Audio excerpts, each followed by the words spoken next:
Nah, ini kembali lagi Bung Fahri. Ini lagi kritik terhadap DPR ini.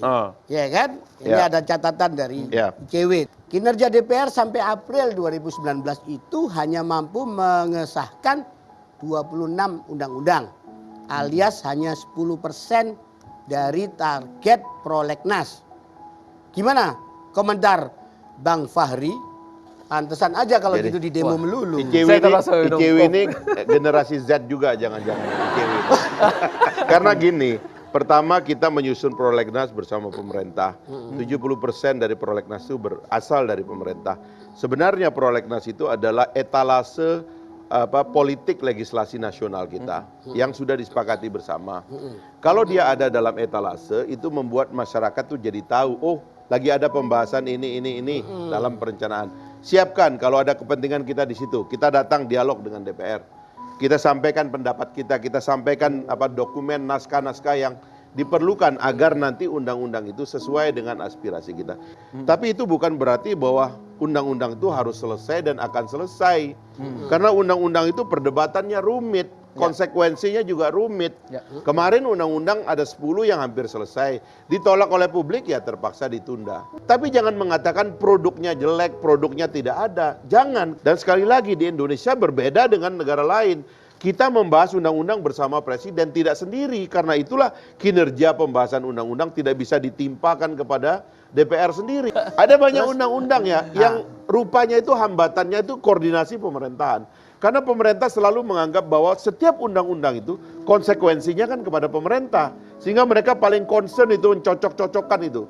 Lihatnya KUHP itu lama sekali bahasannya, 15 tahunan itu. Pernah saya ya, sampai saya ketemu Pak Jokowi langsung, ketemu Pak JK, memohon agar menterinya segera tertib ikut membahas, yaitu Undang-Undang Perlindungan Pekerja Migran. Kebetulan saya adalah koordinator. Itu penting. Dan saya minta, karena ini sudah 7-9 kali perpanjangan, nggak diselesaikan. Itu masuk prolegnas? Masuk prolegnas, sudah dibahas, tapi di pemerintah, terutama ini di antara BNP 2 TKI dan Kemenaker, ini kan ada friksi. Saya minta mereka didamaikan supaya ini selesai. Ternyata begitu di pemerintah selesai, di DPR cepat selesai. Kita sahkan dan sekarang alhamdulillah seluruh pekerja migran kita di seluruh Indonesia 5 juta hampir mereka dilindungi. Ada yang bagus, ada yang bagus. Tapi ya itulah yang sering absen juga banyak yang bolos. Ini Bung Fahri termasuk sering bolos nggak sih? Terus terang aja.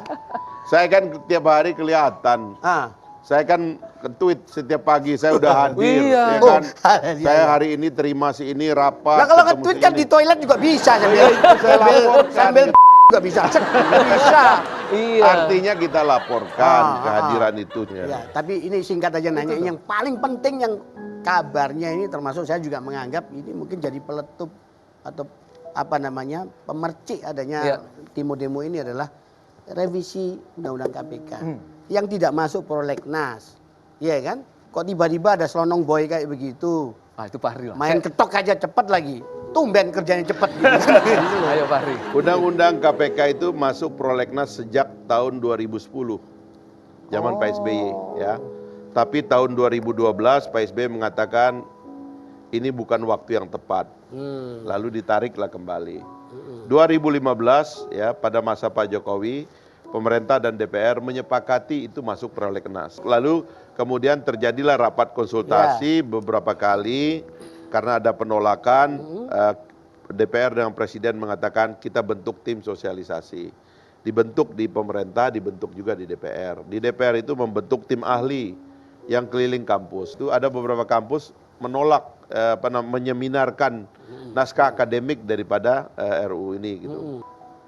Terjadilah pembahasan, kemudian ditawarkan kepada pemerintah, lalu pemerintah menyetujui perubahan, lalu dilakukanlah pengesahan gitu. Jadi bukan karena kejar tayang cepet-cepetan di akhir itu enggak ya? Itu di injury time malah lemdak DPR malah mutuskan gitu. Itu fitnah itu. Di undang-undang ini dimaksudkan presiden itu diberikan kewenangan lebih besar supaya dia orang yang punya power yang begitu besar dibelikan oleh rakyat itu, dia bisa gunakan kewenangannya untuk mendesain orkestra pemberantasan korupsi. Cocok ini yang jubir, kita inginkan. Jubir partai. Bung Fahri, Bung Fajrul, ini terakhir ada segmen games, tantangan. Ya kita panggil lagi di ponakan Om Wai. Put, mainkan. Ayo. Put, Ya, udah selesai makan bakso? udah aku udah makan, udah tidur. Kamu katanya udah. diet kok, makan aja. Aku cuma makan sayurnya Masa aja. generasi Salim. Z makannya bakso? Generasi Z masa makannya bakso? Abis cuma dikasih itu doang, Om. Oh, bukannya pizza? Tahu nih dikasihnya bakso doang. Bud, Jadi apa ini Bud? Mau ngapain nih? Pade-pade. Om mau diapain nih? Om Fahri dan Om Fajrul, Ya. kalau datang ke sini harus di-challenge sama kita. Bang Fahri, Ya. sekapur sirih, Oh, suruh ngomong. suruh ngomong. Oke. Singkat aja. Berdiri apa duduk? Berdiri dong, Om. Ya, oke. Ya, saya kan disuruh melawak nggak bisa. Singkat aja, Om. Ya, saya ingin mengatakan perdebatan tadi adalah perdebatan satu generasi.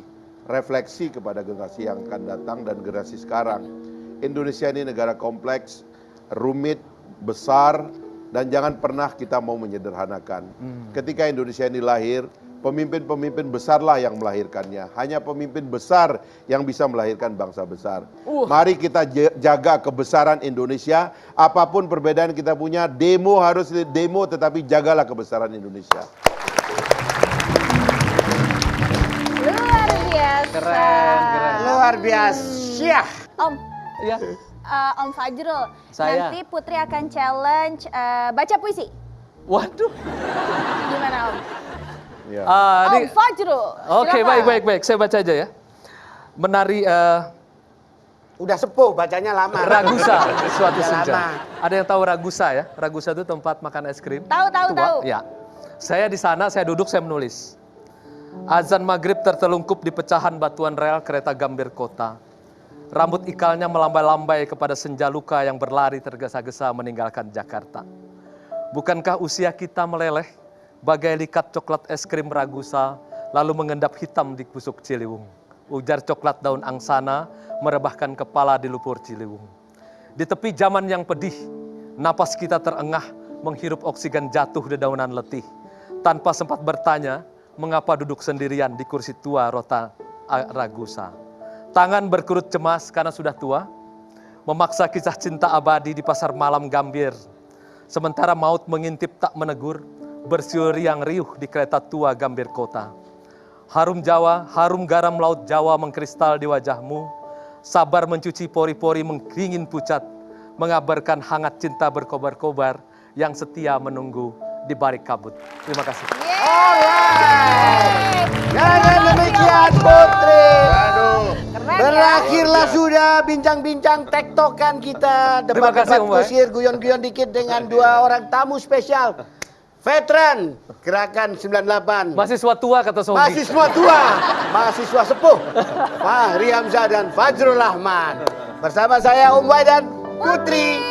Sampai jumpa pada episode berikutnya.